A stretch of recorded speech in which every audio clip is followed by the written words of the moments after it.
JP모건이 갑작스럽게 XRP랑 솔라나 ETF로 140억 달러가 쏟아진다라고 발표했습니다. 근데 이게 대체 무슨 뜻인지 알기는 어려운 일인데요. 언뜻 봤을 때 마치 동네 구멍가게 앞에서 누군가가 우리 가게에 곧 대형 트럭이 와가지고 과자를 마구 쏟아놓겠다 이렇게 말을 하는 것 같습니다. 하지만 이 사안의 본질 자체가 겉으로 보는 것보다 훨씬 더 깊고 복잡한데요. 여기서 주목하셔야 되는 거는 이 대형 투자은행 JP모건의 이 발표 자체가 단순하게 표면적인 숫자 장난이 아니라는 사실입니다. 기존 금융권이 블록체인과 암호화폐에 대해서 얼마나 진지하게 접근하고 있나 이런 것들을 보여주는 신호탄이라는 거고, 여기서 우리 구독자분들께서 보셔야 되는 거는 이 공급 쇼크라는 구호 뒤에 숨어있는 구조적인 변화겠습니다. 암호화폐 시장에 기관 자금들이 대거 유입되기 시작을 했습니다. 근데 이제 JP모건은 이 비트코인, 이더리움뿐만 아니라 XRP랑 솔라나에도 이런 바통을 이어받을 준비가 됐다라고 했어요. 이 대대적인 물결이 시작될 것이라고 예고를 남긴 건데, 이게 단순한 겉핥기식 분석이 아닙니다. 이 눈길을 끄는 것이 바로 140억 달러라는 숫자인데요. 이 숫자가 XRP랑 솔라나가 제도권 금융에 편입될 경우에 끌어올 수 있는 자본의 규모를 가늠케 하고 있습니다. 현실 세계에 비유하자면요, 동네 슈퍼에서 계란이 몇 개 팔리고 있었는데 어느 날 갑자기 수십 명의 손님이 와가지고 이 몇 개 남은 계란을 전부 다 사간 상황과도 똑같습니다. 평소에 슈퍼에 들려가지고 계란을 사던 아주머니가 오늘 계란 사러 왔는데 살 수 있는 계란이 없어지는, 이다가 결국에 계란 사지도 못하고 그냥 돌아가 버리는 이런 식의 장면이 연출이 되는 셈인데요. 마찬가지로 현재 금융시장에서도 이 기관들이 XRP를 모으기 시작하면은 순식간에 수급 자체가 뒤집히면서 가격이 치솟을 수가 있다는 거. 예전에 XRP 500원, 700원 할 때는 사기가 쉬웠죠. 지금 3,000원, 4,000원까지 올라가니까 약간 부담이 되기 시작했습니다. 근데 XRP가 나중에 만원, 2만원 간다면은 그때는 사기가 부담스러워진다는 거예요. 실제로 이번 주 이미 미국에서는 암호화폐 ETF 경쟁이 상당히 뜨거워졌습니다. 잘 알려져 있는 자산운용사 캐너리 캐피탈 측에서는 XRP 기반 ETF를 출시했는데요. 이 첫날 거래만 2억 5천만 달러가 몰렸고, 마치 유명 유튜버가 신제품 리뷰 영상 올리면서 조회수가 폭발하는 것과도 비슷합니다. 이 기관 투자자들이 ETF를 마구마구 쓸어 담고 있다는 건데요. 그리고 이것뿐만이 아니라 그레이스케일이랑 프랭클린 템플턴 같은 대형 운용사들도 XRP 상품을 준비 중에 있고요. 겉으로 봤을 때 현재 조용하지만요, 뒤에서 조용히 XRP를 사모으고 있다는 거. 이 차트를 들여다보면은 XRP 이거 별 볼 일 없지 이렇게 무시하던 사이에 이미 많은 물량이 시장 밖으로 빠져나가 버린 겁니다. 이에 따른 코인 가격은 결국 수요와 공급이 만드는 법이기 때문에 이 기관들이 중장기 보유랑 스테이킹 토큰으로 묶어둔다면은 시장에 풀릴 수 있는 물량은 급격하게 줄어들 수밖에 없겠죠. 근데 그동안 XRP에 대한 시장 관심들, 특히 기관 수요는 빠르게 커지고 있다는 거. 결국에 수요가 공급을 앞지르면은 앞으로는 공급 쇼크가 발생하게 될 거고, 그야말로 폭발적인 상승장이 시작이 될 거라는 거예요. 이 많은 분들께서 지금 일어난 일에 대해서요, 단순하게 ETF 나온다는데 돈 들어오니까 가격 오르겠다 이런 식으로 생각하는 경향이 강합니다. 마치 퍼즐의 한 조각만 보고 전체 그림을 판단하는 것과도 같은 이치인데요. 실제로 이번 이슈의 핵심은요, 암호화폐 자체의 유용성과 제도권 금융 간의 교차점이 있습니다. XRP의 본질은 국제 송금을 빠르고 저렴하게 처리하는 결제 네트워크인 거고, 이 글로벌 택배 회사가 중간 마진을 확 줄이면서 효율을 높이기 위해서 새로운 시스템을 도입하려고 하는 것과도 비슷합니다.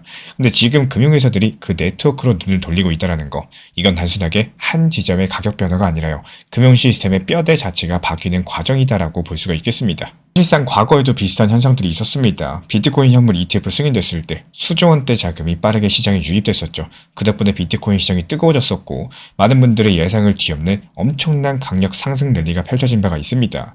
이때 대부분의 분들께서 비트코인은 이제 끝났다라고 하셨지만 기관 자금의 힘은 그 상상을 초월했었죠. 이번 XRP랑 솔라나의 경우도 비슷한 맥락으로 볼 수가 있다는 거.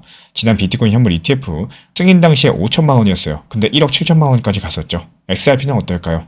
이제 본격적으로 승인이 시작됐습니다. 그렇다면 여기서 본격적인 기관 자금 유입된다고 했을 때 과연 몇 배나 올라갈 수 있을까요? 실제로 지난 2000년대 초에 금 ETF가 출시되면서 금값이 안정적으로 상승했던 것처럼 ETF가 공급을 흡수하면서 가격을 지탱해준 겁니다. XRP도 비슷하게 제도권 자금이 붙으면은 투기 코인이 아니라 글로벌 결제 자산으로서 이 가치가 재평가되는 국면에 들어설 수가 있겠습니다. 실제로 ETF 출시 소식이 나오면요, 기관들은 즉시 해당 암호화폐를 대량으로 매입을 합니다. 그 다음에 대부분의 물량들은 장기 보유용으로 묶어버려요. 시장에 당장 나온 물량들은 줄어들겠죠. 반대로 거래량과 관심은 폭증을 할 겁니다. 예를 들어가지고 시골 동네 마트에서 한정판 아이스크림을 소수만 판다고 생성을 해볼게요. 근데 갑작스럽게 유명한 아이스크림 트럭에 와가지고 똑같은 아이스크림을 대량으로 팔면 어떻게 될까요? 사람들은 줄을 서게 될 거고, 기존 매상에서는 순식간에 물건이 바닥나게 될 겁니다. 이게 바로 공급 부족으로 인한 가격 폭등의 전형적인 모습이라는 거고, 이 실제로 투자자 관점에서 먼저 들어간 기관과 초기 투자자들은 그야말로 승리자가 되는 겁니다. 반면에 뒤늦게 뛰어든 사람들은 그 뒤에 떨어진 조각들만 건질 수 있을지도 몰라요. 실제로 이미 여러 회사가 XRP랑 솔라나를 중심으로 사업을 확장하고자 하는 움직임을 보여주고 있습니다. 리플사 같은 경우에 수년 전부터 은행과 협력을 하면서 XRP 기반 송금 솔루션을 테스트를 했었고 그 결과로서 유용성을 어느 정도 증명을 했습니다. 자산 운용사들도 비즈니스 모델을 변화시키고 있다는 건데요. 예를 들어가지고 카나리 같은 경우는 전통적인 주식 ETF에서 벗어나서 암호화폐 ETF를 적극적으로 상장시켰습니다. 그레이스케일도 오래전부터 여러가지 암호화폐 펀드 운용하면서 시장을 키워왔습니다. 경쟁구도 생각해봤을 때 전통적인 국제송금 시스템 스위프트 대신에요 XRP가 힘을 받을 수도 있겠습니다. 옛날에 SNS 밈 정도로 취급되던 알트코인이 이제는 금융사의 파워게임에서 상당히 중요한 패거가 될 가능성이 커지고 있다는 거. 현재 단순한 투기 수요를 넘어서 가지고 펀더멘탈 자체가 뒷받침되고 있기 때문에 이에 따른 공급 쇼크 기대감으로 시장 분위기가 아주 좋습니다. 하지만 그래도 주의는 필요하겠죠. 예를 들어 가지고 기관 돈 들어온다라고 하니까 나도 따라 탈까? 이런 마음이 생길 수도 있겠습니다. 하지만 이런 식의 방식은 영양가 없는 설탕물과도 같은 셈일 수도 있겠습니다. 대신에 지금부터 다가올 몇 개월을 보셔야 된다는 거. 이 기술적인 분석보다 중요한 건요. 현재 시장에 제도권 자금이 유입되고 있다는 사실 그 자체인 거고 이것만으로 XRP랑 솔라나가 기존의 중요한 저항선을 차례로 넘을 수 있는 근거가 충분해 보입니다. 결국에 이번 JP모건의 발표 자체가 단순하게 XRP가 상승할 거다 이런 메시지만 담고 있지는 않다라는 거. 솔직히 말씀드리면 이런 뉴스가 던진 진짜 의미는요. 이 기존 금융 시스템이 점점 암호화폐 시장과 융합하고 있다는 신호입니다. XRP가 지금 기술적인 강점과 높은 채택률 그리고 기관 투자가들의 낙관론이 한데 어우러진 지점에 서 있기 때문에 극단적인 비율을 들자면은 이미 앞에서 큰 배가 출항을 했습니다. 그럼 우리도 작은 배라도 타고 그 항로를 같이 따라가셔야겠죠. 이 누군가는 아직까지 물가에 남아가지고 어망을 손질하고 있을지도 모르겠지만 이미 발 빠른 사람들은 돛을 올려놓고 항해를 준비하고 있는 셈입니다. 지금 XRP 2.2달러 이 단순한 지지선이 아니라 새로운 상승 랠리의 발판일 수가 있다는 거. 마천루를 짓기 위해서는 먼저 땅을 깊게 파야 된다. 사람들은 진흙탕 속에 있는 기초공사를 보면서 비웃지만요. 설계자는 그 위에서 들어설 도시를 봅니다. 몇 년 동안 우리 신사 채널과 우리 구독자분들께서 견뎌낸 이 소송과 폭락의 겨울은요. 멈춰 있었던 시간이 절대 아닙니다. 미국 월가라는 거대한 자본이 들어오기 위해서 단단한 안반을 다지는 시간이었습니다. 이제 막 골조 올라가기 시작했어요. 이 남들이 지루함에 못 이겨가지고 본전에 티켓 던질 때 반드시 기억해주세요. 우리 구독자분들께서 쥐고 있는 것은 이 단순한 코인이 아니라요. 미래 금융도시의 입주권입니다. 반등은 항상 오죠. 하지만 그 반등을 잡느냐 놓치느냐는 결국에 내 원칙을 지키는 사람과 그렇지 않은 사람의 차이에서 갈립니다. 이 시장은 늘 똑같은 순서를 반복하고 리플이든 비트코인이든 하락장이 찾아오고 단기 저점이 지키면은 결국에 반등으로 이어지고요. 그 반등은 또 상승 흐름을 만들고 이런 패턴들은 단 한 번도 바뀐 적이 없습니다. 이제는 이런 과정 속에서 누가 살아남고 누가 뒤늦게 돌아오는지입니다. 하락장에서 너무 무서워서 손절하고 나면은 참 아이러니하게도 그때부터 시장은 다시 숨고르기 시작하고 반등 패턴 이어지죠. 정작 손절한 사람은 그 반등을 잡지도 못하고 나중에 고점 근처에서 다시 시장 기웃거리기 시작합니다. 이게 흔히 말하는 바닥에서 팔고 고점에서 다시 사는 패턴이고 이 패턴이 반복되면은 결국에 계좌는 무너지고 멘탈도 박살날 수밖에 없습니다. 그래서 계속 제가 말씀드리는 게 나만의 원칙, 흔들리지 않는 기준입니다. 이 시장이 흔들릴 때마다 내가 기준 없이 반응하시면요. 결국에 시장이 아니라 내 감정이 매매를 하게 된다는 거. 반대로 단기 저점이 내려올 때 어떤 마음으로 살지, 어떤 구간을 기회라고 생각할지, 그리고 반등이 왔을 때 어떻게 대응할지를 미리 정해두시면요. 시장이 흔들려도 나는 흔들리지 않게 됩니다. 최근에 리플 단기 하락으로 인해서 단기 저점에 대한 매수 타점을 잡고는 싶어도 이 매수 타점을 잡기 어려워하시는 분들이 많으신 것 같습니다. 이에 따른 중요 핵심 내용 6가지 노하우를 압축해서 설명드려 보려고 하는데요. 시장이 크게 흔들릴 때 이 가능성이 가장 높은 저점 리스크 완충지대였어요. 투자 전체가 경험적으로 인정하고 있는 구조적인 지지선이었다는 거고 이 지금은 욕심보다 리듬을 지키는 게 더 중요하겠죠. 흔들리는 시장에서도 원칙을 지키는 분들이 신사 채널 정보방에서 안내드린 내용으로서 필요로 하신 분들께서는 리플 정보방 입장하셔가지고 영상 참고하셔도 좋습니다. 자세한 내용들에 대해서는 시간 관계상 정보방 입장하셔가지고 이 영상 참고하시면은 여유롭게 보시고 참고할 수 있기 때문에 신청 주시면 안내 도움 드릴 예정이고요. 어렵다 생각하면 정말로 끝도 없이 어렵고요. 반대로 쉽다 생각하면 정말로 쉽게 느껴지는 게 바로 이런 투자 시장일 겁니다. 적당하게 시장이 어떻게 흘러가는지도 아셔야 되고 장기적으로만 보유하고 싶은데 막상 장기적으로 보유하기는 그때 팔 걸 왜 이렇게 떨어지냐 이런 생각이 들게 하죠. 제가 안내드리는 정보방에서도 분할 익절을 중요하게 말씀드리는 이유 단기적으로 가기 위해서라도 적당한 단기 고점에서 분할 익절하시면서 재미를 느껴나가시고 오히려 하락장에 대한 대비를 하기 위함입니다. 이런 건강한 매매 습관을 찾으려고 해보시면요. 더욱더 편리하실 거예요. 결국에 이 시장은 누가 훨씬 잘 알고 있다라거나 누가 더 똑똑하다라거나 이런 차이가 아니라 누가 원칙을 끝까지 지킬 수 있느냐, 이런 싸움입니다. 지금도 시장은 똑같은 패턴 반복하고 있고요. 그 속에서 누군가는 또 흔들려서 기회를 놓치고 있을 테고, 또 누군가는 이런 구간들을 오히려 투자 인생의 터닝 포인트로 만들고 있을 겁니다. 결국에 살아남는 건 이 반등을 기다리는 사람이 아니라 반등을 준비해준 사람이라는 사실 기억해 주시기 바랍니다. 현재 제가 안내드리고 있는 정보방 입장에 대해서 관심이 있으신 분들이 최근에 많아지셨습니다. 간단하게 한번 설명드려 보도록 하겠습니다. 먼저 항상 무슨 일이 있어도 업비트, 빗썸, 현물 매매로서만 안내드리고 있기 때문에 원칙 매매를 잘 활용하시는 것들을 추천을 드려요. 이 세 가지 방으로서 안내를 드리고 있는데요. 첫 번째로 가장 구독자분들께서 관심 있어 하시는 리플 전용방입니다. 리플 전용방에서는 말 그대로 리플에 대해서 집중적으로 단기 고점과 저점, 그리고 장기적인 관점에 대한 타점과 리플에 대한 시장 브리핑을 안내드리는 방이고요. 이 리플 전용방에서 안내드리고 있는 정보방 타점으로 단기 고점과 단기 저점에 대한 타점을 활용을 하시되, 신경 쓰는 매매가 아니라 목표가에 미리 걸어놓고 미국 시장이 활발한 새벽 시간대 혹은 업무 시간대도 신경 안 쓰면서 수익 실현과 저점 추가 매수 타점을 활용하는 방향으로서 안내 도움 드리고 있어요. 리플에 무조건 장기적으로만 보는 게 아니라 메인 비중은 장기적으로 보유하시되 일부 비중은 단기 고점과 저점을 살려가면서 비중과 수량을 늘려나가고 평균 단가를 낮추는 전략으로서 운영하시는 것들을 항상 추천을 드립니다. 그리고 두 번째로 단기 타점의 종합방입니다. 리플을 몰빵으로 장기적으로만 보유하다 보면 결국에 시장의 흐름을 놓치게 되기 때문에 적당한 알트코인들을 비중을 활용하시면서 적극적으로 투자 전략으로 살려나가는 게 정말 중요합니다. 예를 들어가지고 좋은 엔진의 리플 코인을 보유했으면은 그 엔진이 잘 활용될 수 있도록 좋은 기름과 엔진 오일의 역할이라고 생각을 하시면 되는 거예요. 안내드리고 있는 단기 타점의 목표 타점, 성향은 말 그대로 단기적으로만 접근하시는 걸 항상 추천을 드리고 있습니다. 간혹 지금 시장이 안 좋은 단기적인 알트코인이 가능하냐, 이렇게 생각하시는 분들도 계신데요. 지금 시장에서 단기 타점이 불안하다라고 느끼시거나 알트코인을 공략하는 게 맞나, 이렇게 생각하시는 가장 큰 이유 중에 하나는 시장의 테마에 맞는 코인이 아니라 이미 급등이 나왔거나 주목을 받고 있지 못한 코인들을 공략을 하거나, 혹은 목표 타점이 비정상적으로 높거나, 혹은 순간적으로 움직임이 나올 수 있는 단기 고점의 타점을 찾지 못해서라고 생각을 해요.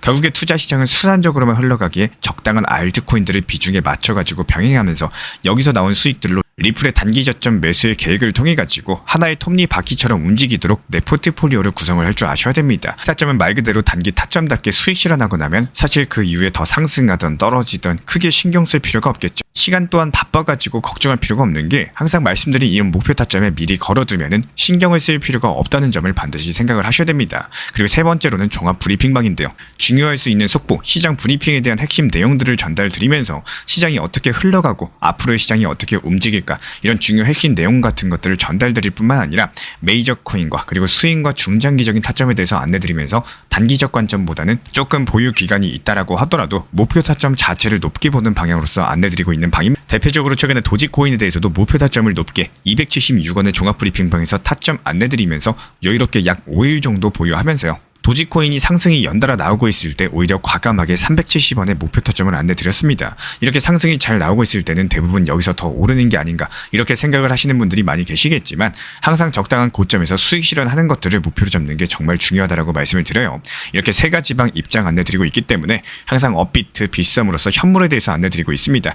비중 조절과 원칙 매매를 통해서 일하거나 바쁜 와중에 신경 쓰시는 매매보다는요, 여유롭게 매도 걸어놓고 편하게 신경 안 쓰시면서 제대로 운영하시기를 추천을 드리겠습니다. 지금 이 순간 비트코인을 팔고 싶은 마음이 단 한 번이라도 쓰셨던 분들은 오늘 영상 끝까지 들어보셔야 됩니다. 이 지금 시장이 겉으로 보이는 모습이란요, 그 안에서 실제로 벌어지는 일이 완전히 다르기 때문인데요.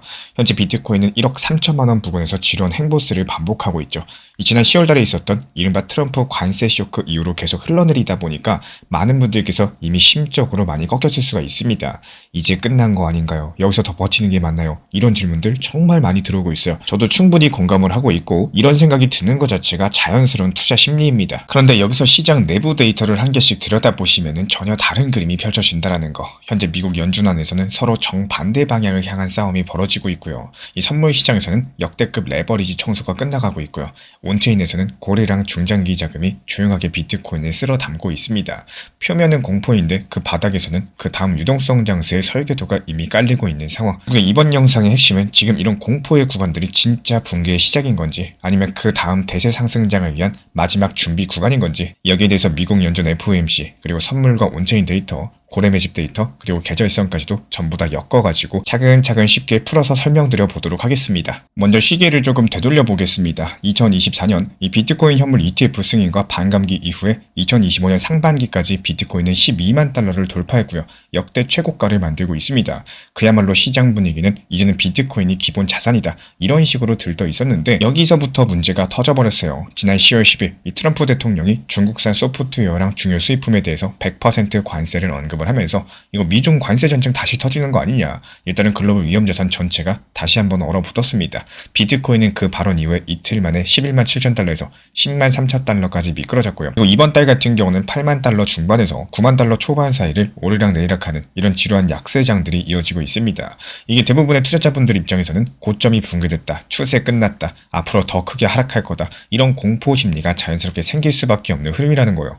하지만 이런 구간에서 정말로 중요한 건요. 단순하게 가격이 빠졌다 정도가 아니라 무엇이 정리됐는지 여부겠죠. 11월 23일 선물시장의 미유제약정, 즉 OI가 비트코인 기준으로 약 130만 개 규모까지 한 방에 증발이 됐습니다. 이 단순하게 몇 개의 포지션이 정리된 수준이 아니라요. 이번 사이클 전체를 통틀어서 가장 강력한 레버리지 털기가 한 번에 진행이 된 날이었습니다. 쉽게 말씀드려서 10월 초까지만 하더라도 현재 시장에서는 비트코인 20만 달러 간다. 이런 식으로 빛을 내서까지 롱을 잡은 포지션들이 산더미처럼 쌓여 있었어요. 이런 상태에서 가격을 조금만 아래로 당겨도 연쇄 청산이 폭포수처럼 쏟아지게 됩니다. 이번 11월 달의 급감이 이 과열된 레버리지가 거의 통째로 정리된 사건이라는 거고 고름이 한 방에 터져나간 셈이겠죠. 그리고 여기서 한 단계 더 깊게 들어가 보겠습니다. 이런 청산들이 절대로 우연이 아니라 알고리즘과 큰손들이 설계하고 있는 알고리즘 플러시에 가까운 움직임이겠습니다. 이 유동성이 얇아진 구간에 대량 매도 주문을 집어넣어서 가격을 순간적으로 떨구고 공포에 질려가지고 손절하는 물량들 바닥에서 주워 담는 전형적인 패턴이라는 거예요. 이 트럼프 발언 직후에 1차 충격이 첫 번째 설거지였다면 지난 11월 23일 미결제 약정 붕괴가 그 남은 찌꺼기까지 전부 다 털어낸 이 두 번째 확인 사살에 가까운 단계였다는 겁니다. 여기서 재밌는 건요. 이런 과정을 딱 거치고 나서 시장 구조가 완전히 달라져 버렸다는 거. 레버리지가 빠져나가면서 현재 비트코인은 현물 주도 시장으로 바뀌어나가고 있고요. 이 빛으로 만들었던 인위적인 상승들이 아니라 실제 현금을 들고 들어오는 자금들이 시장을 끌어올릴 준비를 하고 있다는 뜻입니다. 이런 구조에서는 단기 변동성은 줄어들고요. 대신에 위쪽 저항이 얇아지기 때문에 한 번 방향성이 정해지면 생각보다 훨씬 더 빠르게 움직이게 돼요. 그렇다면 지금부터 본격적으로 중요한 내용 말씀드려 보도록 하겠습니다. 이쯤에서 많은 분들께서 이런 질문하실 수 있어요. 아니 그래도 미국 연준이 이 금리를 동결하거나 다시 한번 매파로 돌아서게 되면 끝나는 거 아닌가요? 이런 부분들이 이번 사이클의 핵심 포인트겠습니다. 지금 미국 연준 같은 경우는 말 그대로 내전 상태인데요. 다가오는 12월달 FOMC를 앞두고 이 금리를 동결해야 된다는 쪽이 6명이고요. 금리를 인하해야 된다는 쪽이 5명입니다. 숫자만 보면 금리 동결이 우수해 보이죠. 하지만 여기서 중요한 사람은 숫자가 아니라 딱 한 사람, 바로 미국 연준 의장 파월인데요. 과거에도 연준 의장은 이 위원들의 표를 일일이 바꾸는 사람이 아니라 방향성을 제시하는 사람에 가까웠습니다. 그런데 지금은 상황이 조금 달라졌죠. 고용지표는 완전히 둔화되고 있고 물가지표는 여전히 완전히 안심할 단계가 아닙니다. 이게 파월의 입장에서 경기 연착륙이라는 이런 역사에서 몇 번 나오지도 않았었던 어려운 미션들을 반드시 완수해야 되는 상황이라는 거. 여기에 과거 트럼프 행정부의 그림자까지도 하나 겹쳐 있습니다. 지금 미국 연준 이사로 앉아있는 스티븐 미란이라는 인물은요. 금리를 더 과감하게 내려서 경제 성장을 더 자극해야 된다. 이런 성향을 노골적으로 드러내고 있는 상황인데 심지어 과거 회의에서는요. 0.25%포인트 금리 인하가 아니라 0.5%포인트 과감하게 B컷 인하를 주장했을 정도입니다. 이 사람은 개인 의견으로 말하는 게 아니라요. 이 경제 성장을 위해서는 저금리로 가야 된다는 이 트럼프식 경제 철학을 대변하는 입장에 가깝다라는 거고 이런 상황에서 미국 파월이 매파 쪽 손을 들어주고 만약에 금리 동결을 선택하면 과연 시장은 어떻게 될까요? 이 정치권과의 충돌이 불가피할 겁니다. 연준이 경기를 죽이고 있다. 이렇게 맹비난을 하겠죠. 이에 따른 독립성 논란까지도 한꺼번에 터져나올 가능성이 크겠습니다. 파월이 굳이 그 리스크를 떠안을 이유가 없다라는 거. 그렇기 때문에 현재 중간 지점, 다시 말해서 0.25%포인트 금리 인하라는 타협안을 밀어붙일 가능성이 크겠죠. 표로는 6대5로서 매파가 우세하지만 이 실제 결과는 미국 연준 파월 의장의 방향성에 따라 가지고 또 5명이 6명 쪽으로 될 수가 있는 거고 혹은 6명이 5명 쪽으로 움직이게 되는 구조가 될 거예요. 이게 바로 현재 시장이 잘못 해석하고 있는 시점입니다. 많은 투자자분들께서 미국 연준 안에서 현재 싸움이 심하다, 이 불확실성이 강력하다, 위험하다 이렇게만 받아들이고 계시는데요. 하지만 조금 다른 관점에서 바라보면 이런 내전은 오히려 미국 연준의장 파월이 시장 친화적인 결정을 내릴 수 있는 이런 명분을 만들어주는 잡아주는 역할을 하겠죠. 반대로 이렇게 심한데도 결국에 나는 경기를 지키기 위해서 금리를 인하한다. 이런 메시지가 한 번 시장에 찍히는 순간 그때부터 단순한 0.25% 인하가 아니라 파월풋의 부활로서 읽히게 될 겁니다. 여기서 질문을 다시 던져드려 보자면요. 그렇다면 지금 가격은 괜찮은 자리인지 아닌지, 여기서 온트레인 데이터는 비교적 명확한 해답을 주고 있습니다. 현재 비트코인은 두 개의 거대한 벽 사이에 끼어 있는 상태인데요. 아래쪽으로는 82,000달러 구간, 82만 5천 개 정도의 비트코인이 매집되어 있는 거대한 지지벽이 있습니다. 쉽게 말씀드려가지고 고래들이 이 밑으로는 절대 못 내려간다라고 합의하고 있는 콘크리트 바닥에 가깝다라는 거고, 실제로 11월달 조정장에서도 가격이 8만 6천 달러 부근에서 멈췄던 이유 바로 이런 구간들이었습니다. 반대로 위쪽으로는 약 10만 9,500달러 근처에서 단기 보유자들의 평균 매수가가 몰려 있습니다. 최근에 고점 부근에서 따라 들어갔다가 물린 개미들이 가득한 구간인데요. 이 자리에 가격이 도달하면 어떻게 될까요? 본전 오면 그냥 팔고 나가야겠다. 이런 심리들이 매도세가 한꺼번에 쏟아질 수가 있다는 거고, 이 구조적으로 봤을 때 아래쪽에서는 고래가 방어하고 있고요. 그 위쪽에서는 개미가 탈출을 준비하는 이런 특이한 샌드위치형 구조가 만들어지고 있는 상황이라는 거예요. 그런데 이 사이에서 조용히 바뀌고 있는 게 한 가지 있습니다. 바로 거래소 OTC 데스크, 기관들이 장외에서 사고 파는 물량이 2021년 9월 약 55만 개 수준에서 지금은 14만 5천 개 수준으로 줄어든 상황이고, 이 말은 정말 단순합니다. 이 거래소 밖에서 눈에 잘 보이지 않는 곳에서 진짜 큰 손들이 몇 년에 한 번 올까 말까 하는 하락장 세일을 이용해서 비트코인을 쓸어 담고 있다는 뜻인데요. 그리고 또 다른 지표도 비슷한 이야기를 들려줍니다. 이 겉보기 수요라는 지표를 보면요. 신규 채굴 물량과 1년 이상 움직이지 않던 코인이 얼마나 다시 움직이는지를 함께 봅니다. 이 값이 플러스라는 거는 이 시장에 풀리는 공급보다 누군가가 사서 잠가버리는 양이 더 많다는 뜻이겠죠. 온체인에서는 약 16만 개 정도의 비트코인이 누적 매수가 됐고요. 단 한 번도 매도한 적이 없는 축적지갑에만 5만 개가 더 들어갔습니다.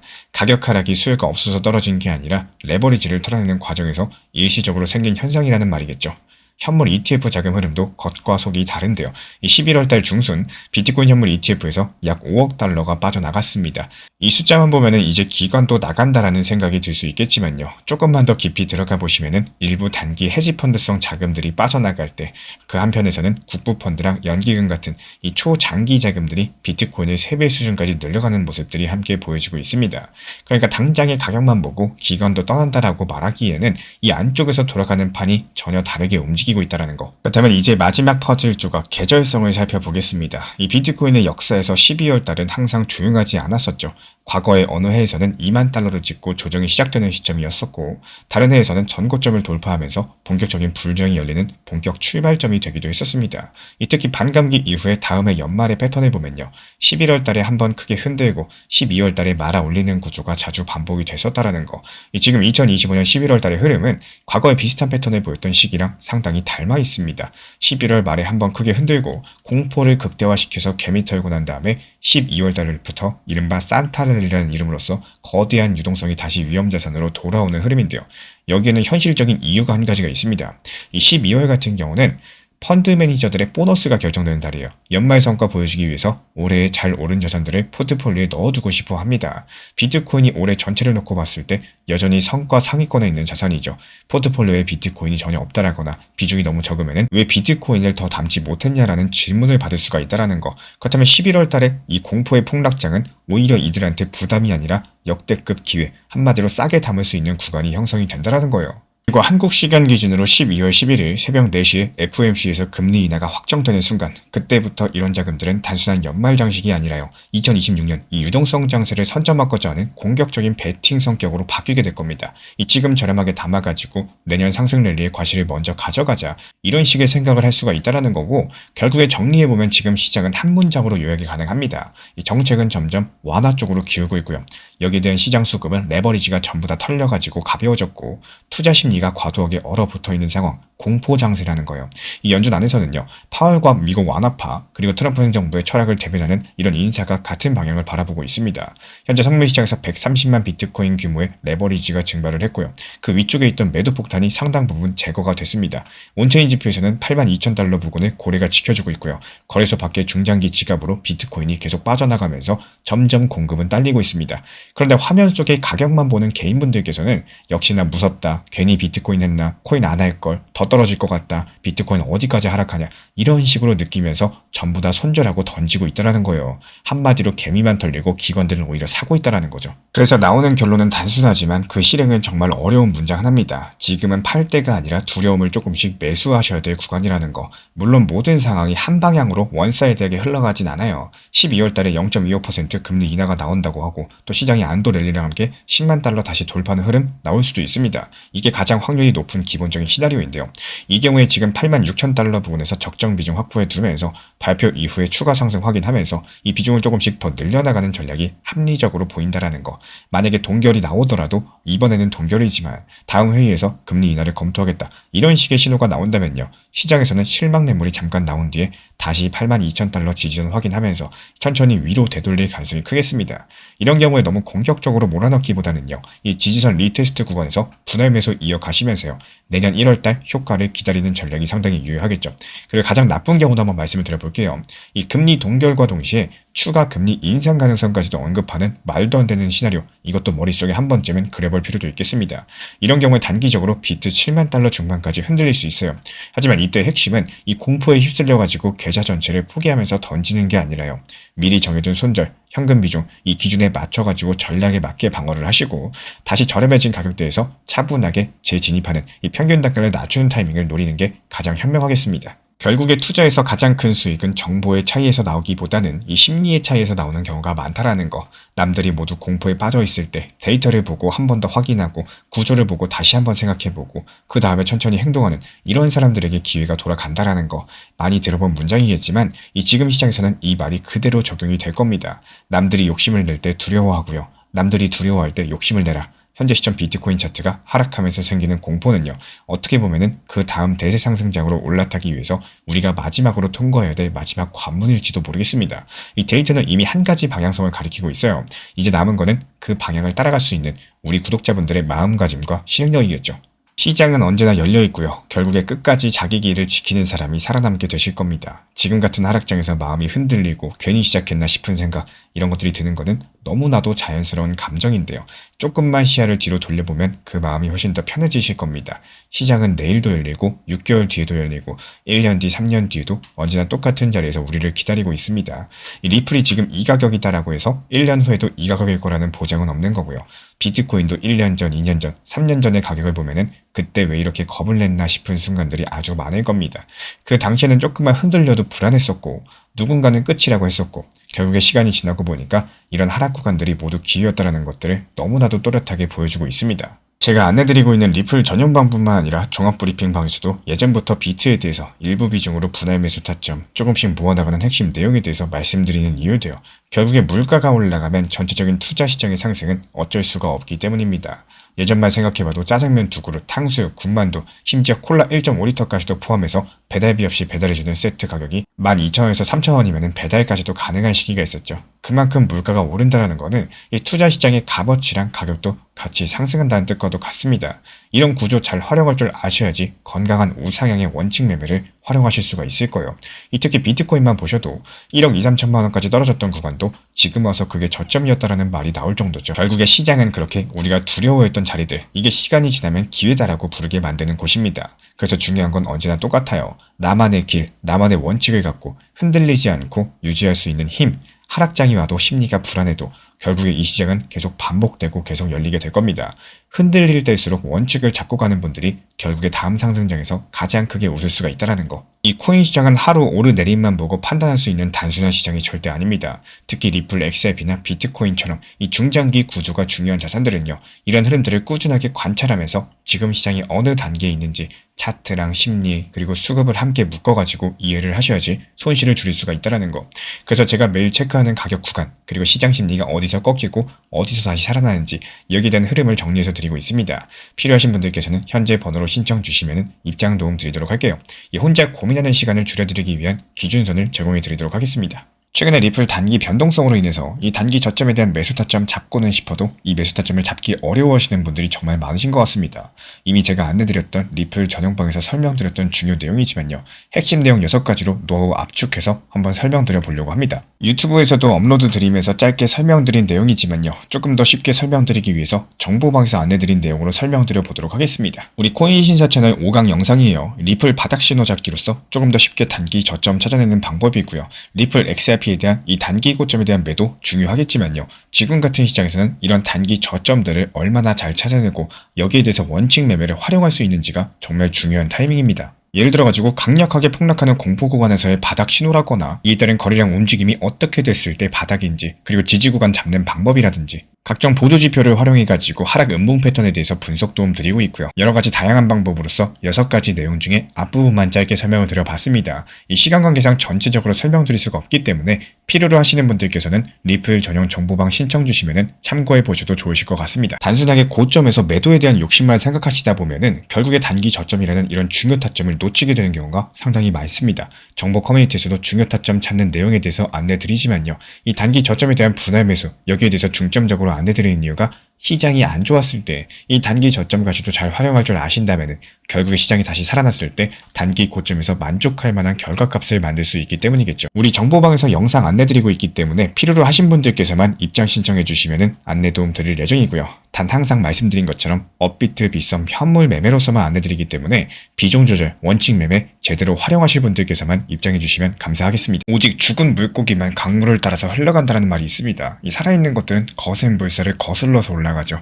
지금 시장 전체가 이 거시경제라는 이런 하락의 물결에 휩쓸려서 내려가고 있는데, 하지만 리플 XRP를 보세요. 이 모두가 떠내려가는 와중에도 아홀로 흐름을 거스르면서 상위로 향하고 있습니다. 작년까지만 해도 500원, 700원이었던 가격이 어느새 3,000원, 4,000원대까지 올라왔고요. 이에 따른 상승 추세는 아직까지도 진행 중에 있다는 거고, 이 거대한 생명력, 즉 기관들이 설계한 구조적인 힘이 작용하고 있다는 명백한 증거다라고 볼 수가 있겠습니다. 여기서 선택을 하셔야겠죠. 이런 흐름에 휩쓸릴 것인지 아니면 거슬러 올라가는 힘에 편승을 할 것인지, 선택은 우리 신사 채널 구독자분들 몫입니다. 이번에 방금 전 발표된 미국 신규 발표랑 함께 이번 영상도 힘차게 시작해 보도록 하겠습니다. 구독과 좋아요, 알람 설정만 부탁드릴게요. 우리 채널이 움직일 수 있는 원동력입니다. 마치 고요한 호수 위에 잔잔히 던져진 작은 돌 하나처럼 이 21만 6천 건이라는 숫자가 오늘 시장 한복판에 파문을 일으키고 있습니다. 겉으로 아무 일도 없는 것처럼 보이지만요. 이런 작은 흔들림 뒤에서는 거대한 세력들이 조용히 방향성을 바꾸고 있는 모습들이 드러나고 있다는 거. 당장 어제까지만 해도 고금리 시대는 이제 끝났다, 이런 기대감이 조금씩 퍼지고 있었습니다. 하지만 미국의 주간 실업수당 청구 건수가 21만 6천 건을 기록을 했고요. 예상보다 너무나도 강력하게 나온 순간 이 시장의 공기는 단숨에 달라졌었죠. 이 숫자가 말해주는 거는 단순한 고용세의 호조가 아닙니다. 미국 연준이 금리를 내릴 이유가 없어졌다는 뜻인 거고, 이 돈의 수도꼭지가 더 오래 잠겨있을 가능성을 의미를 해주고 있습니다. 보통 이런 상황이면 암호화폐 시장은 그대로 무너져야 되는데요. 비트코인도 이더리움도 이 긴축 발표만 나오면 맥을 못 추던 것이 지난 몇 년간의 시장 모습이었습니다. 하지만 현재 시점 오히려 시장 전반적으로 다시 한번 반등을 주고 있다는 상황인 거고, 여기에 대해서 시장 구조 분석가 벤 말레나는요, 지금 XRP 안에서 벌어지고 있는 상황을 단순한 가격 변동이 아니라 구조적인 긴축이다라고 정의를 했습니다. 여기서 말하는 긴축 같은 경우는 미국 연준의 긴축이 아닙니다. 이 팔 사람이 사라지는 현상, 즉 매도 측 유동성이 증발하는 완전히 다른 종류의 긴축입니다. 정말 이상하죠. 이 가격이 오르면 팔고 가격이 떨어지면 사는 게 일반적인 대중들의 심리입니다. 하지만 리플 XRP는 지난 몇 년 동안 이런 지루한 횡보세, 소송 리스크 이런 것들 속에서 단기 투자자들의 물량이 거의 사라졌다는 거예요.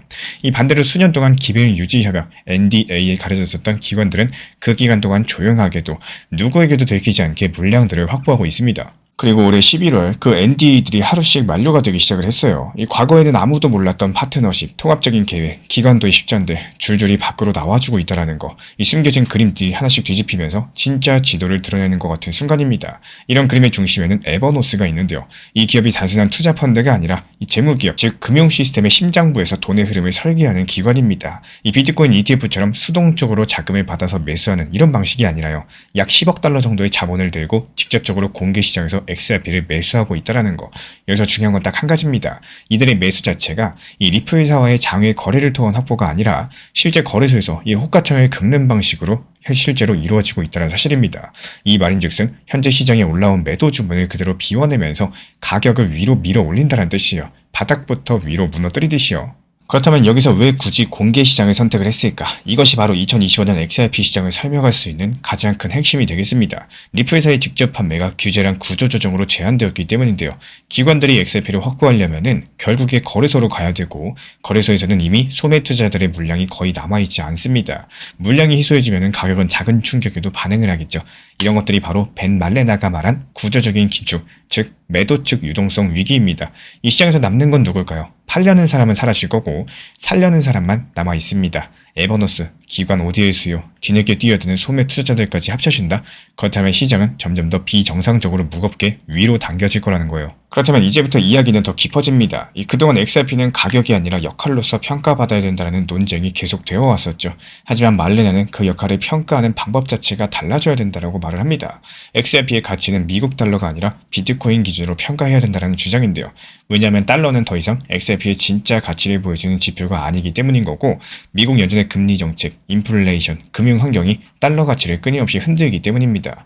하지만 비트코인 같은 경우는 암호화폐 시장의 기준 자산이자 모든 유동성의 출발점이죠. 그리고 XRP는 2017년에 이미 비트코인 대비했을 때 사토시 단위로 고점을 넘었던 거의 유일한 알트코인이었습니다. 올해 2025년의 차트 자체가 지난 2017년을 다시 닮아가고 있다는 거고, 거대하게 수렴하면서 잠들어있던 변동성들, 억눌려 있는 가격까지도, 그리고 그 아래서 끌어오는 거래량과 함께 이런 모든 조각은 XRP의 상승 방향을 가리키고 있다는 거. 이제부터 리플은요, 이 비트코인을 따라가는 자산이 아니라 자체 생태계의 힘으로 올려는 독립자산의 길로 들어섰다는 신호겠습니다. 여기에 ODL의 특성까지도 더해진다면 그 이야기는 완전히 달라지겠죠.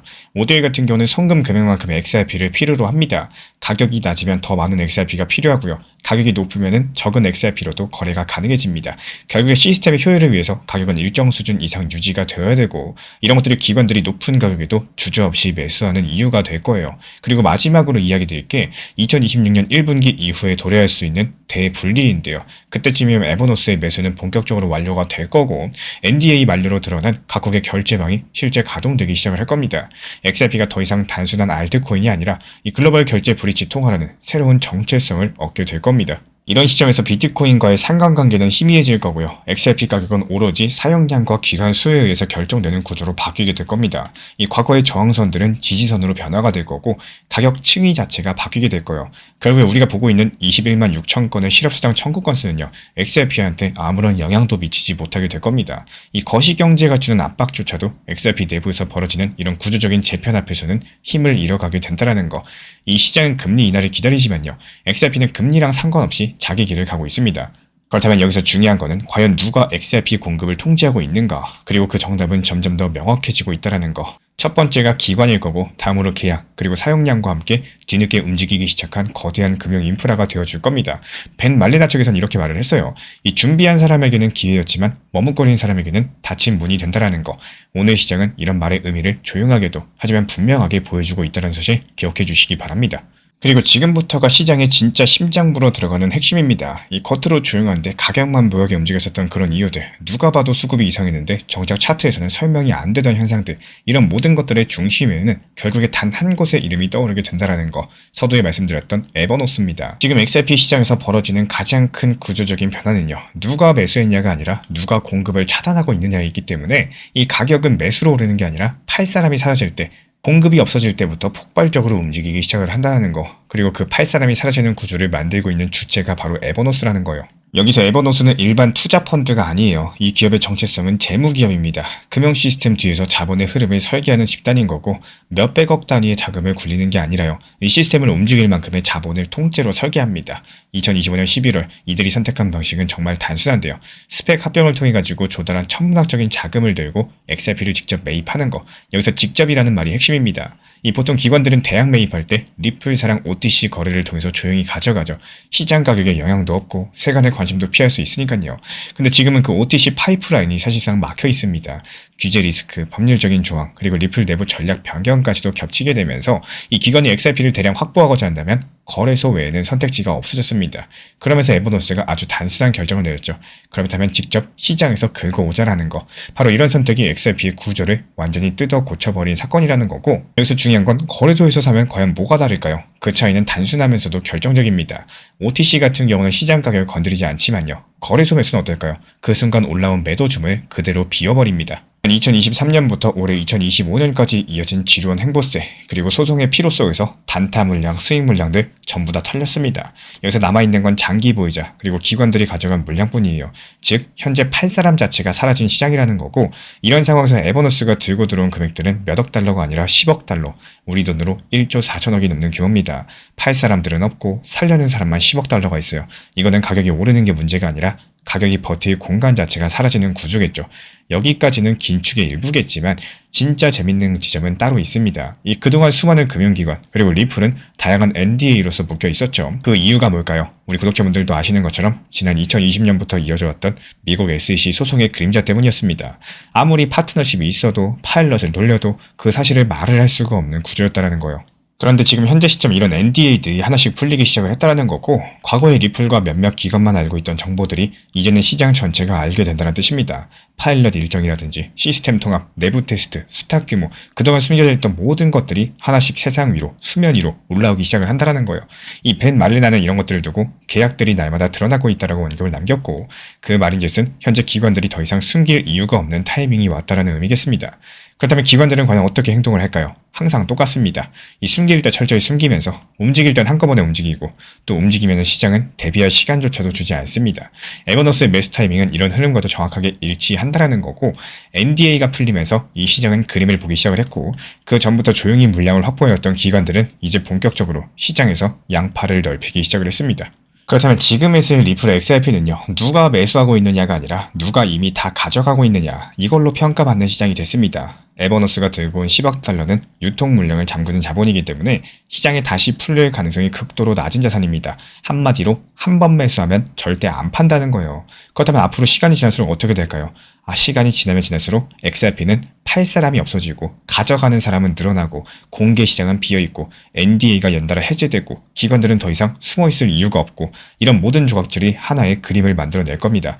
그리고 이런 그림의 이름은 단순합니다. 매도 측 유동성의 고갈이라는 건데요. XRP 시장은 지금 비트코인 사이클도 연준금리도 CPI도 아니라 누가 공급을 통제하는가, 이 한 가지 질문으로 모든 것들이 정해지는 국면에 들어왔다라는 거, 그리고 지금 이 순간 그 공급을 틀어진 손이 점점 더 분명해지고 있다는 거, 에버노스, 스펙 합병, 기관 수탁과 NDA 만료, 이 시장 밖에서 쌓여있던 정보들의 무게까지도 이 모든 흐름은 결국에 한 가지 방향으로 이어지게 될 겁니다. 그렇다면 여기서 우리 구독자분들이 궁금한 건 딱 한 가지겠죠. 그렇다면 이 완성된 구조가 다가오는 2026년 과연 XRP 가격에 어떤 결과로 터지게 될 수 있을까요? 그 정답에 대해서 말씀드려 보도록 하겠습니다. 지금부터 집중해서 시청해 주시길 부탁을 드릴게요. 최근에 리플 단기 변동성으로 인해서 이 단기 저점에 대한 매수 타점 잡고는 싶어도 이 매수 타점을 잡기 어려워하시는 분들이 정말 많으신 것 같습니다. 이미 제가 안내드렸던 리플 전용방에서 설명드렸던 중요 내용이지만요, 핵심 내용 6가지로 노하우 압축해서 한번 설명드려 보려고 합니다. 유튜브에서도 업로드 드리면서 짧게 설명드린 내용이지만요, 조금 더 쉽게 설명드리기 위해서 정보방에서 안내드린 내용으로 설명드려 보도록 하겠습니다. 우리 코인 신사 채널 5강 영상이에요. 리플 바닥 신호 잡기로서 조금 더 쉽게 단기 저점 찾아내는 방법이고요. 리플 XRP에 대한 이 단기 고점에 대한 매도 중요하겠지만요, 지금 같은 시장에서는 이런 단기 저점들을 얼마나 잘 찾아내고 여기에 대해서 원칙 매매를 활용할 수 있는지가 정말 중요한 타이밍입니다. 예를 들어가지고 강력하게 폭락하는 공포 구간에서의 바닥 신호라거나 이에 따른 거래량 움직임이 어떻게 됐을 때 바닥인지, 그리고 지지 구간 잡는 방법이라든지 각종 보조 지표를 활용해가지고 하락 음봉 패턴에 대해서 분석 도움 드리고 있고요. 여러가지 다양한 방법으로서 6가지 내용 중에 앞부분만 짧게 설명을 드려봤습니다. 이 시간 관계상 전체적으로 설명드릴 수가 없기 때문에 필요로 하시는 분들께서는 리플 전용 정보방 신청 주시면 참고해 보셔도 좋으실 것 같습니다. 단순하게 고점에서 매도에 대한 욕심만 생각하시다 보면은 결국에 단기 저점이라는 이런 중요 타점을 놓치게 되는 경우가 상당히 많습니다. 정보 커뮤니티에서도 중요 타점 찾는 내용에 대해서 안내드리지만요, 이 단기 저점에 대한 분할 매수, 여기에 대해서 중점적으로 안내드리는 이유가 시장이 안 좋았을 때 이 단기 저점까지도 잘 활용할 줄 아신다면 결국에 시장이 다시 살아났을 때 단기 고점에서 만족할 만한 결과값을 만들 수 있기 때문이겠죠. 우리 정보방에서 영상 안내드리고 있기 때문에 필요로 하신 분들께서만 입장 신청해 주시면 안내 도움 드릴 예정이고요. 단 항상 말씀드린 것처럼 업비트, 빗썸, 현물 매매로서만 안내드리기 때문에 비중 조절, 원칙 매매 제대로 활용하실 분들께서만 입장해 주시면 감사하겠습니다. 이 시장이라는 건요, 단순하게 누가 매수하느냐로 끝나는 게 아니라는 거, 그 매수가 무엇을 의미하는가가 정말 중요합니다. 지금 많은 분들께서 XRP 가격을 달러 기준으로 보고 계시죠. 3달러냐, 5달러냐, 10달러냐. 하지만 그 시야 자체가 이미 틀려 있습니다. 이 달러는요, 연준의 금리랑 인플레이션에 따라 가지고 그 가치가 흔들리게 됩니다. 말 그대로 어제의 1달러랑 오늘의 1달러는 똑같지가 않습니다. 근데 암호화폐 세계는 다르죠.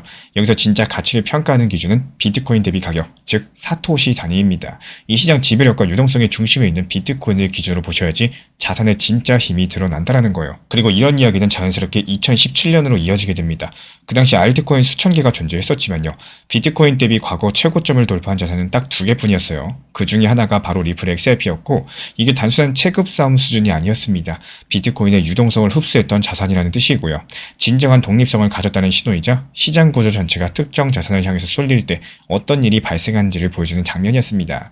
2025년 11월 이번 달 현재 XRP BTC 차트는 그 2017년 직전과 놀라울 정도로 닮아있다는 거고 변동성이 압축돼 있어요. 그리고 수렴되면서 좁아지고 있어요.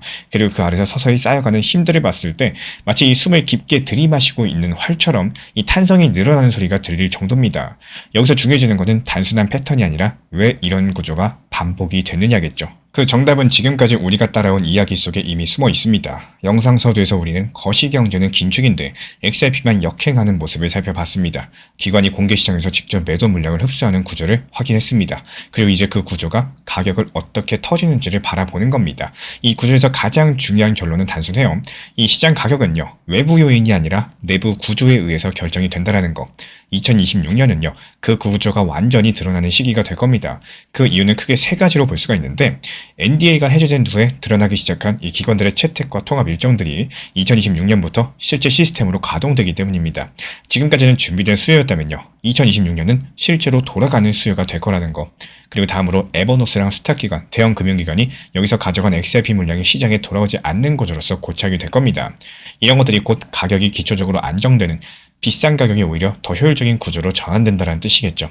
그리고 마지막으로 달러가 아니라 비트코인 기준으로 봤을 때 XRP는 이미 재상승 구조의 초입에 들어서 있어요.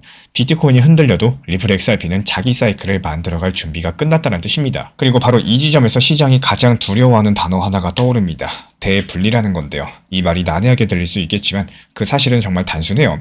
그동안 모든 알트코인은 비트코인을 따라 움직였죠. 비트코인 오르면은 같이 따라 오르고 비트 빠지면 또 같이 빠지고, 근데 XRP는 지난 2017년에 이미 한번 그 틀을 깨고 자기만의 사이클을 만든 경험이 있었다는 겁니다. 2026년에 다시 그 패턴이 반복될 가능성이 높기 때문에 이번에는 심리나 기대감 자체가 아니라요, 이 시장 구조 자체가 XRP가 독립적으로 움직일 수밖에 없도록 설계되어 있기 때문인 거고, 기관 측에서 잠금 물량들, 거래소에서 사라진 유동성들, 풀리고 있는 NDA, 보이는 파트너십, 잠묵적인 합의까지도 2025년 말까지 이어진 이런 기관들의 조용한 매집세, 이 모든 것들이 XRP를 이제 누구의 그림자도 아니라 자체 구조로 움직이는 자산으로 다시 세워주고 있습니다. 이제 미래를 한번 상상해 볼게요. 2026년 어느 날부터 비트코인은 횡보합니다. 시장은 조용할 거예요. 대부분의 코인들은 지루하게 옆으로 흘러가게 될 겁니다. 그런데 리플 XRP만 서서히 위로 고개를 들기 시작을 할 겁니다. 이건 펌핑이 아니라 기관이 잠가둔 구조에서 이 수급들이 자동으로 위로 밀려 올라가는 장면인 거고, 이런 현상을 이해하셔야지 왜 많은 분석가들이 26년 XRP를 역할로 평가받는 해라고 말하는지 아실 수가 있습니다. 이제 결론은 아주 명확합니다. XRP가 누가 샀는지가 아니라 누가 공급을 통제하는지가 결정을 하고, 달러 가격이 아니라 비트코인 대비 강도가 진짜 가치를 결정하고요. 거시경제가 아니라 시장 내부 구조가 가격을 끌어올리는 시대에 들어가고 있다는 거. 2025년 11월까지 XRP는요, 말 그대로 예고편이었습니다. 2026년은 그 예고편이 현실이 되는 해라는 거고, 우리는 이제 그 문 앞에 서 있습니다. 이번 영상을 끝으로 우리 구독자분들께 드리고 싶은 말씀은요, 이 최근까지 나왔던 하락장에서 내가 할 일은 포기하는 게 아니라 더 낮은 단가, 더 넓은 여지를 준비할 줄 아는 힘.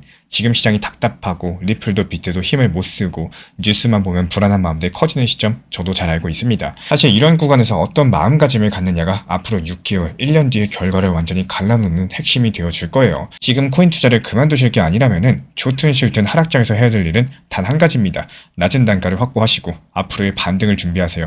많은 분들께서 조금 더 오를 때까지 지켜봐야지, 조금만 더 지켜보고 이렇게 말씀을 하시지만 실제 투자 시장에서 가장 중요한 거는 내가 원할 때가 아니라 시장이 허락하는 자리, 즉 남들이 두려워할 때 나에게 주어지는 자리에서 움직일 줄 아는 힘입니다. 반대로 시장이 조금만 올라가면 대부분은 또 욕심에 잡아두려고만 하시죠. 조금 더 오르겠지, 아직 팔기엔 아깝다, 이런 생각이 사람을 계속 같은 자리에 가두게 되고 결국에 단기 고점에서 분할 익절을 못하게 만들어버립니다. 하지만 진짜 실력 있는 분들은 이 시장이 올라갈 때 매도할 준비를 하시고요, 시장이 하락할 때 매수할 준비를 하십니다. 이 단순한 말 같아 보이고 쉬워 보이죠? 이게 습관으로 잡히는 그 순간, 그때부터 내 계좌의 움직임은 완전히 달라지기 시작을 할 거라는 거. 이번 시장에서도 누군가는 2740원 근처에서 단기 저점 살려서 추가 매수하셨고요. 지금은 평균 단가 낮아지고 보유량도 늘어나면서 여유 있게 그 다음 흐름들 지켜보고 있습니다. 반대로 또 누군가는 불안함에 팔았다가 다시 못 들어가고 또 올라가면 뒤늦게 따라붙고 따라붙었는데 또 떨어지고 이런 사이클들을 반복하고 있겠죠. 같은 XRP 코인을 매매하고 있는데 누구는 수익 보고 누구는 계속 손실만 보고 있다는 겁니다. 내가 멀리 가기 위해서 짐을 많이 들고 가는 게 좋을지 혹은 정말로 필요로 한 짐만 들고 가는 게 좋을지 한번 생각해 보셔야 됩니다. 이 결국에 투자 시장에서 저점 이후 반등이 나오는 이유도 저점 구간에서 많은 분들께서 손절을 하고 또 매도를 하셨기 때문에 가벼워진 속도로 그만큼 빠른 반등과 반등폭이 강력하게 나올 수 있다는 뜻이기 때문에 이런 구간들을 정말 적극적으로 잘 활용하냐 못하냐 차이가 정말 큽니다. 이 리플 정보방 많은 분들께서 신청해주고 계시지만요. 이 무리한 몰빵이라거나 뭐 아니면 도 이런 매매 습관들 해외 거래소나 선물 매매에 대해서는 말씀조차 드리지 않습니다. 항상 말씀드리는 비중 조절, 원칙 매매, 업비트, 빗썸, 현물 매매로 이렇게 필요로 하신 분들께서만 신청 주시면은 안내 도움 드리겠습니다. 이 결국에 진리는 간단해요. 시장이 좋을 때는 하락장을 대비하시고요. 시장이 안 좋을 때는 그 다음 상승장을 준비하는 분들, 이런 분들만이 살아남으실 겁니다. 이 지금은 힘든 구간이 아니라 내년의 상승장을 오늘부터 준비하는 구간이라는 점 기억해 주시기 바라고요. 결국에 살아남는 거는 이 빠르게 뛰는 사람이 아니라 원칙을 지키면서 오랜 시간 버틸 줄 아는 사람들입니다. 이런 실시간 변동 구간은 정말 몇 시간 안에 지나가는 경우가 많습니다. 이 고래 수급이 갑작스럽게 움직이거나 거래소 물량이 몰리는 순간들 뉴스보다 빠르고요. 차트보다 먼저 반응을 하기 때문에 이런 것들 제때 보지 못하면은 좋은 자리 놓쳐버리고 반대로 위험 신호도 제대로 캐치하지 못하는 경우가 많습니다. 그래서 우리 신사 채널에서 확인하는 고래 수급 변화랑 핵심 가격대, 실시간 흐름 중심으로 따로 정리해서 보내드리고 있습니다. 필요하신 분들은 현재 보이는 번호로 문자 신청 주시면 큰 도움이 되실 거고요. 급하게 대응하기 위한 게 아니라 미리 기준을 잡아두기 위한 안정장치에 가깝다는 사실 기억해 주시기 바랍니다. 오늘 영상도 끝까지 함께 해주셔서 정말로 감사드립니다. 우리 구독자분들에게 코인신사 채널은요, 단순한 투자 채널이 아닙니다. 때로는 아들처럼, 때로는 형이나 오빠처럼, 또 때로는 냉정한 전문가로서 그렇게 곁에 있고 싶습니다. 누군가의 아들은 이렇게 말합니다. 괜찮아요. 아직 기회 있어요. 또 누군가의 심리 트레이너는 이렇게 말을 하죠. 지금 흔들리시면 안 됩니다. 이런 타이밍엔 반드시 버티셔야 됩니다. 그리고 때로는 악재가 시작됐기 때문에 지금은 비중 조절할 타이밍입니다. 이렇게 말을 합니다. 그리고 또 누군가의 전문가로서 이 구간은 분명히 좋은 타점이 될 것입니다. 이런 말씀도 드릴 수가 있겠죠. 그렇게 저는 매 순간마다 시장을 바라보고 있습니다. 이 시장이라는 건 늘 변화를 하고요. 감정은 그것보다 훨씬 더 빠르게 흔들릴 겁니다. 하지만 그때마다 우리 코인신사 채널은 밤새 차트 지켜보면서 누군가의 불안이 덜어지기를, 또 누군가의 손실이 멈추길 바라면서 그 마음을 담아서 한 줄 한 줄 브리핑을 시작합니다. 이 투자라는 건 숫자 싸움이 아니라요, 마음 싸움이고 그 심리가 전부인 영역입니다. 이 시장에서 끝까지 버틸 수 있는 힘, 그거는 정보보다 함께 가는 사람에게서 나와요. 우리 구독자분들이요, 절대로 혼자가 아니라는 거를 이 목소리로서 꼭 전해드리고 싶습니다. 오늘도 우리 구독자분들 곁에서 가족처럼 함께 걷는 동반자 코인신사 채널이었습니다. 질풍지경초라는 말이 있습니다. 거센 바람이 불어야지만 비로소 강력한 풀을 알아볼 수 있다는 말인데요. 중국 후한서에 나오는 명언입니다. 이 지금 워싱턴에서 날아든 정치적인 보고서라는 질풍이 시장을 흔들고 있다는 거. 이 누군가한테 이런 바람이 위기겠지만 이미 미국 SEC랑 전쟁이라는 태풍을 견디는 리플한테는 오히려 진짜 힘을 증명하는 무대예요. 마치 질풍지경초와도 같다라는 거고, 이런 소음들이 커질수록 오히려 옥석은 선명해질 겁니다. 흔들리는 갈대가 될 것인가, 뿌리 깊은 나무를 잡을 것인가, 그 정답은 이미 나와 있다는 거 기억해 주시기 바라면서 이번 영상 힘차게 시작해 보도록 하겠습니다. 미국의 워싱턴 DC 한가운데서 터져나온 한 장짜리 보고서가 현재 암호화폐 시장의 판 자체를 어떻게 흔들고 있는지 말씀드려 보도록 하겠습니다. 이 겉으로 봤을 때 정치 싸움처럼 보이지만요, 이 속을 들여다보면은 리플 XRP랑 ETF, 그리고 스테이블 코인 RLUSD까지 이에 따른 미래가 함께 뒤엉켜가지고 돌아가고 있는 날입니다. 이 미국 하원 민주당 측에서 트럼프 대통령 일가의 암호화폐 사업에 대해서 정면으로 겨냥한 보고서를 공개했고요. 이름부터 강력합니다. 이 트럼프 가족의 수십억 달러 규모 암호화폐 제국, 부패한 해외 이득과 자기 거래에 의해서 움직이고 있다는 제목이고요.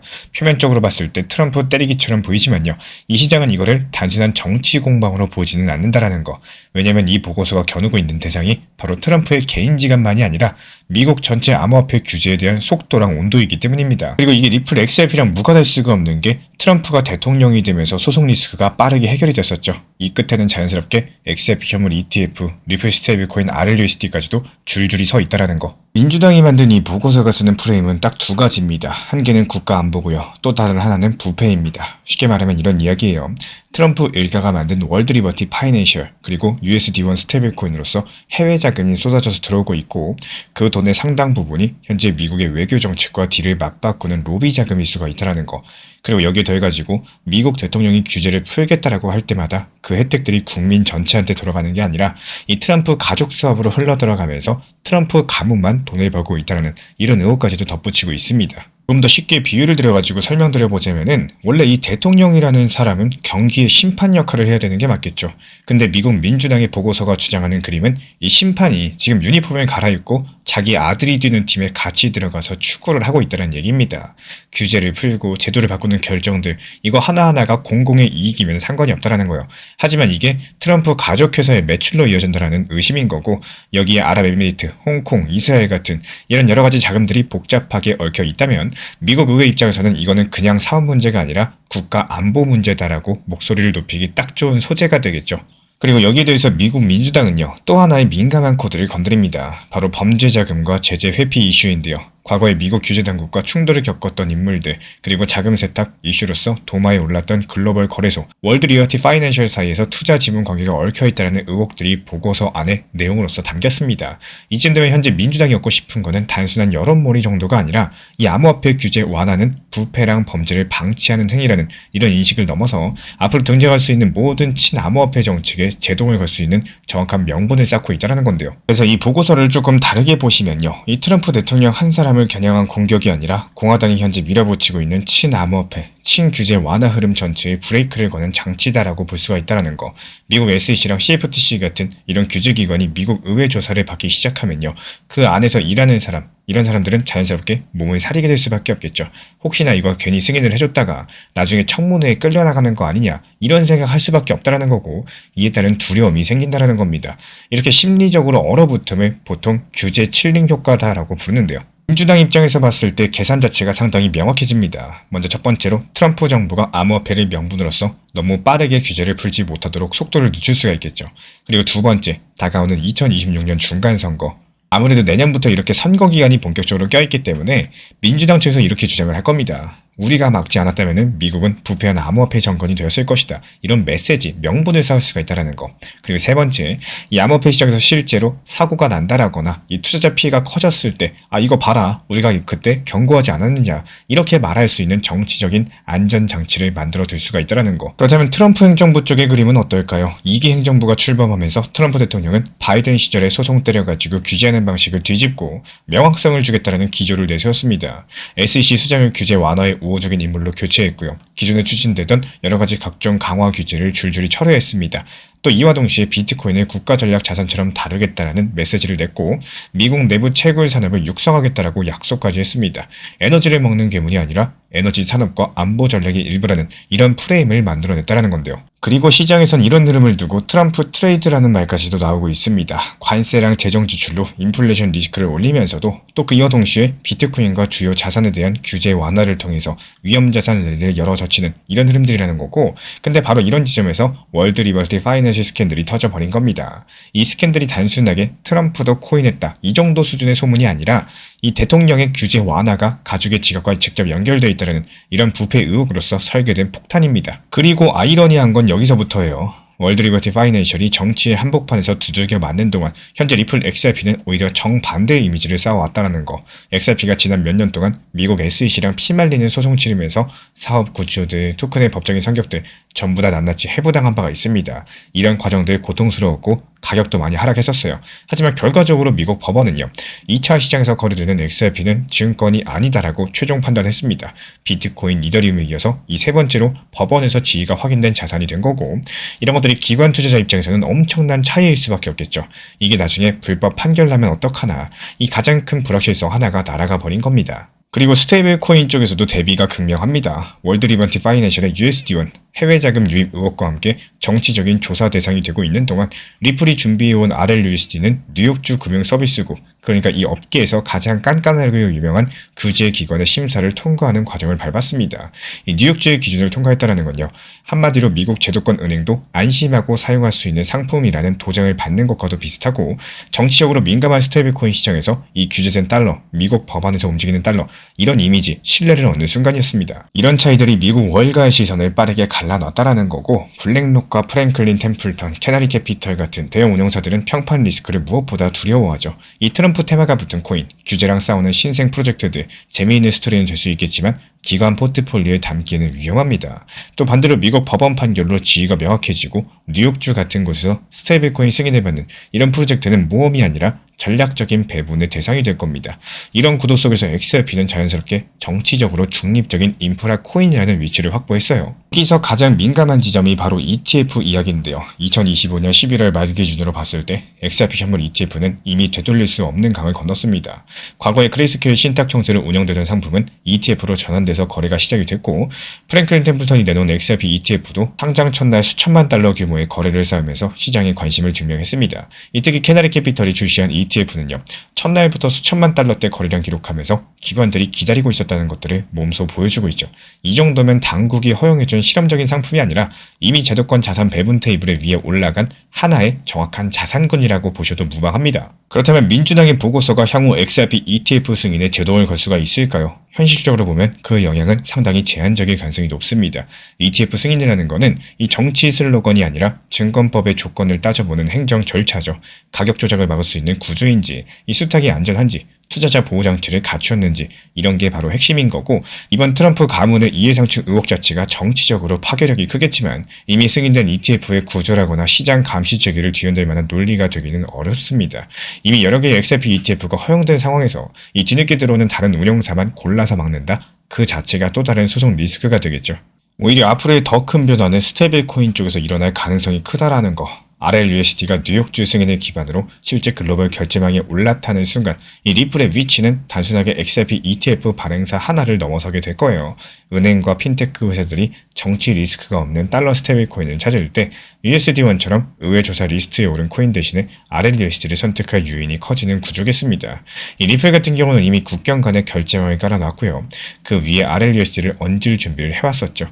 스위프트를 무너뜨리겠다는 거창한 구호가 아니라 은행들의 비용과 리스크를 줄여주는 현실적인 옵션으로 스며들 수 있는 조건들이 하나씩 갖춰지고 있는 셈입니다. 이런 모든 흐름들 이해하고자 하신다면 이런 지정학적 배경도 함께 보셔야 됩니다. 지금 미국 의회가 가장 크게 신경 쓰는 키워드 중에 하나가 바로 중국과 안보인데요. 과거의 틱톡 규제랑 관련해가지고 거대 헤지펀드랑 정치권의 이해관계가 얽혀있다는 논란이 나왔었고 지금은 암호화폐가 그 새로운 전쟁이 되어가고 있습니다. 중국계 자본, 중동 자본, 그리고 제재 회피에 대한 가능성이 있는 자금들이 이 스테이블코인과 거래소를 통해서 미국 금융 시스템에 들어오는 그림들, 이게 바로 매파 성향 의원들에게는 절대로 용납이 될 수 없는 상상입니다.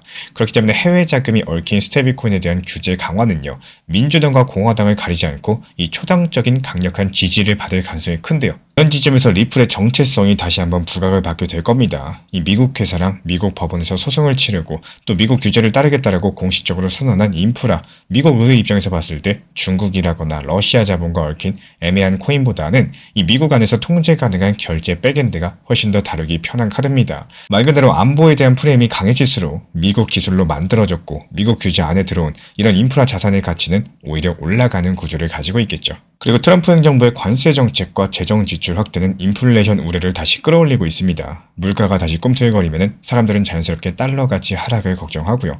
희소 자산과 대체 자산을 다시 찾게 될 겁니다. 이 비트코인과 XRP는 이런 흐름의 최전선에 서 있다는 거고 민주당 보고서 하나가 단기적으로 공포랑 변동성을 만들 수 있었겠지만 이 인플레이션 해지 수요랑 제도권 편입이라는 이 더욱더 큰 두 개의 파도는 이미 방향성을 정해놓은 상태라는 거. 결국에 이번 민주당의 보고서는 겉으로 봤을 때 암호화폐 시장의 악재처럼 보일 겁니다. 하지만 구조적으로 보면 이건 위기라기보다는 옥석 가리기 과정이겠죠. 정치적인 리스크랑 회색지대에 있는 프로젝트들은 점점 더 코너로 몰릴 것이고 법적 지위랑 규제 승인을 확보한 메이저 자산들은 특히 XRP 같은 자산에는 자금과 신뢰가 집중되는 양극화 현상이 더욱더 심해질 거예요. 그렇다면 우리 구독자분들 입장에서 중요한 거는 이 워싱턴에서 누가 더 크게 소리치느냐가 아닙니다. 실제로 돈이 어디로 흐르고 있는지, 어떤 상품에 SEC랑 NITF IFS에 도장이 찍혀 있는지, 그리고 어떤 네트워크가 은행과 기관의 백엔드로 조용히 깔리고 있는지, 이런 것들을 보는 자세와 태도겠죠. 이 민주당의 보고서가 XRP한테 위기가 아니라 오히려 그 경쟁자들을 시험대 위에 올려놓고 스스로의 규제 프리미엄을 증명할 수 있는 일생일대 절호의 기회일 수 있겠습니다. 결국 이 판에서 살아남는 쪽은 가장 시끄러운 이름이 아니라 가장 오래, 가장 안정적으로 인프라 역할을 하는 자산일 가능성이 높다라는 거고, 지금 시점 우리가 해야 될 일은 정치적인 소음에 휘둘리는 것보다는 그 밑에서 조용히 움직이는 구조랑 시장 자금의 방향성을 끝까지 따라가는 거겠습니다. 지금 시장이 너무 힘들게 느껴질수록 사실은 누군가에게는 더없이 좋은 기회의 시기라는 겁니다. 요즘에 정말 많이 힘드실 거예요. 며칠 사이에 2740원까지 밀렸던 리플이 불과 3, 4일 만에 단기 바닥 대비 25%가 넘는 반등을 보여줬는데, 이런 짧은 구간 안에서도 누군가는 스트레스만 더 쌓이셨을 거고, 또 누군가는 오히려 평단을 낮췄거나 수익을 낼 수 있는 기회를 잡아내셨을 겁니다. 이 같은 시장, 같은 움직임을 보고 있는데도 이 결과가 극명하게 갈리고 있는 이유는요, 결국에 이 시장을 어떤 관점으로 바라보느냐, 그리고 어떤 원칙으로서 대응을 하느냐, 이 차이에서 나오게 될 겁니다. 하락만 바라보시면은 이 시장이 너무 고통스럽고 왜 또 떨어지나 이런 생각밖에 들지 않는데요. 조금만 관점을 뒤집어 놓으시면은 이번 하락이야말로 내가 만들어낼 수 있는 그 기회의 시간으로 바뀐다라는 거.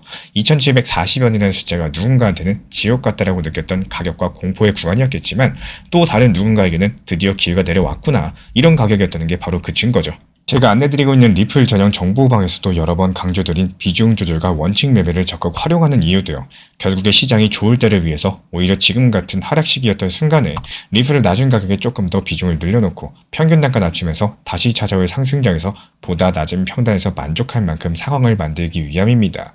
막상 시장이 떨어지면 불안해서 추가 매수 못하신다면은 단기 저점에 매수 타점을 걸어놓는 이 효율적인 대응을 생각하시고, 그것마저도 어려우시다면은 우리 구독자분들께서 필요로 하신 경우 이 정보방 입장하셔가지고 중요한 내용들 참고하시면 도움이 많이 되실 겁니다. 시장의 반등은 어느 누구에게나 똑같이 주어진다라는 거고, 하지만 그 반등을 기회로 만드는 사람, 그리고 오히려 아쉬움으로 만드는 사람, 이게 나뉘는 건요, 언제나 똑같습니다. 하락장에서 지친 마음으로 손절을 선택한 사람들은 반등이 와도 잡지 못하실 거고, 반대로 하락장에서 조금씩 분할 매수로 대응하신 분들은 반등 시기에 현실적으로 체감되는 이런 변화들을 직접 손에 쥐고 있으시게 될 겁니다. 그래서 오늘 드리고 싶은 말씀은 단순해요. 힘들어 보이는 지금이 오히려 남들과 결과를 크게 벌릴 수 있는 기회이자 타이밍, 이런 시기라는 거, 이 조금만 시야를 길게 가져가 보시면요, 이런 구간들이 스트레스를 받으면서 버티는 시간이 아니라 이 미래의 상승장에서 내가 웃을 수 있는 정확한 발판을 다지는 시간이라는 걸 느끼시게 될 겁니다.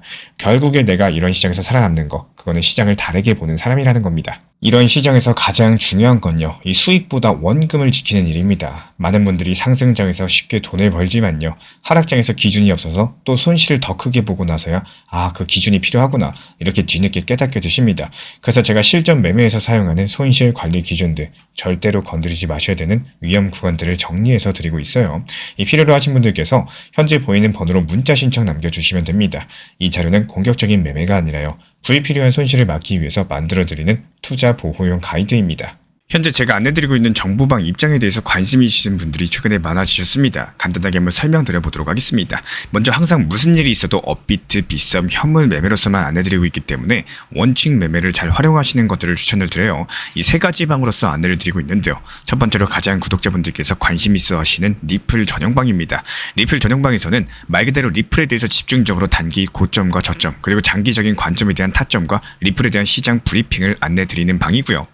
이 리플 전용방에서 안내드리고 있는 정보방 타점으로 단기 고점과 단기 저점에 대한 타점을 활용을 하시되, 신경 쓰는 매매가 아니라 목표가에 미리 걸어놓고 미국 시장이 활발한 새벽 시간대 혹은 업무 시간대도 신경 안 쓰면서 수익 실현과 저점 추가 매수 타점을 활용하는 방향으로서 안내 도움 드리고 있어요.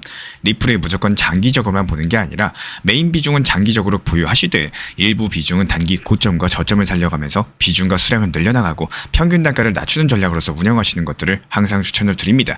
그리고 두 번째로 단기 타점의 종합방입니다.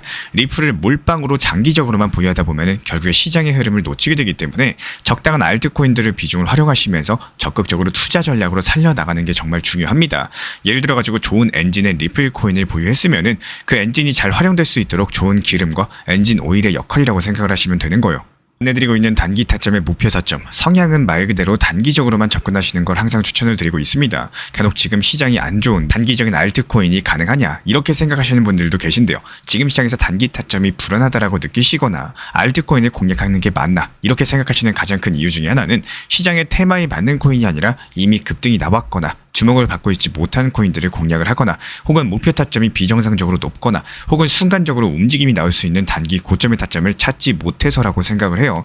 결국에 투자 시장은 순환적으로만 흘러가기에 적당한 알트코인들을 비중에 맞춰가지고 병행하면서 여기서 나온 수익들로 리플의 단기 저점 매수의 계획을 통해 가지고 하나의 톱니바퀴처럼 움직이도록 내 포트폴리오를 구성을 할 줄 아셔야 됩니다. 타점은 말 그대로 단기 타점답게 수익 실현하고 나면 사실 그 이후에 더 상승하던 떨어지던 크게 신경 쓸 필요가 없겠죠. 시간 또한 바빠가지고 걱정할 필요가 없는 게 항상 말씀드린 이런 목표 타점에 미리 걸어두면은 신경을 쓸 필요가 없다는 점을 반드시 생각을 하셔야 됩니다. 그리고 세 번째로는 종합 브리핑방인데요. 중요할 수 있는 속보, 시장 브리핑에 대한 핵심 내용들을 전달드리면서 시장이 어떻게 흘러가고 앞으로의 시장이 어떻게 움직일까 이런 중요 핵심 내용 같은 것들을 전달드릴 뿐만 아니라 메이저 코인과 그리고 스윙과 중장기적인 타점에 대해서 안내드리면서 단기적 관점보다는 조금 보유 기간이 있다라고 하더라도 목표 타점 자체를 높게 보는 방향으로서 안내드리고 있는 방입니다. 대표적으로 최근에 도지코인에 대해서도 목표 타점을 높게 276원의 종합 브리핑방에서 타점 안내드리면서 여유롭게 약 5일 정도 보유하면서요. 도지코인이 상승이 연달아 나오고 있을 때 오히려 과감하게 370원의 목표 타점을 안내드렸습니다.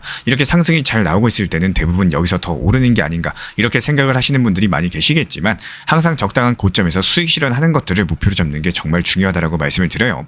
이렇게 세 가지 방 입장 안내드리고 있기 때문에 항상 업비트, 빗썸으로서 현물에 대해서 안내드리고 있습니다. 비중 조절과 원칙 매매를 통해서 일하거나 바쁜 와중에 신경 쓰시는 매매보다는요. 여유롭게 매도 걸어놓고 편하게 신경 안 쓰시면서 제대로 운영하시기를 추천을 드리겠습니다.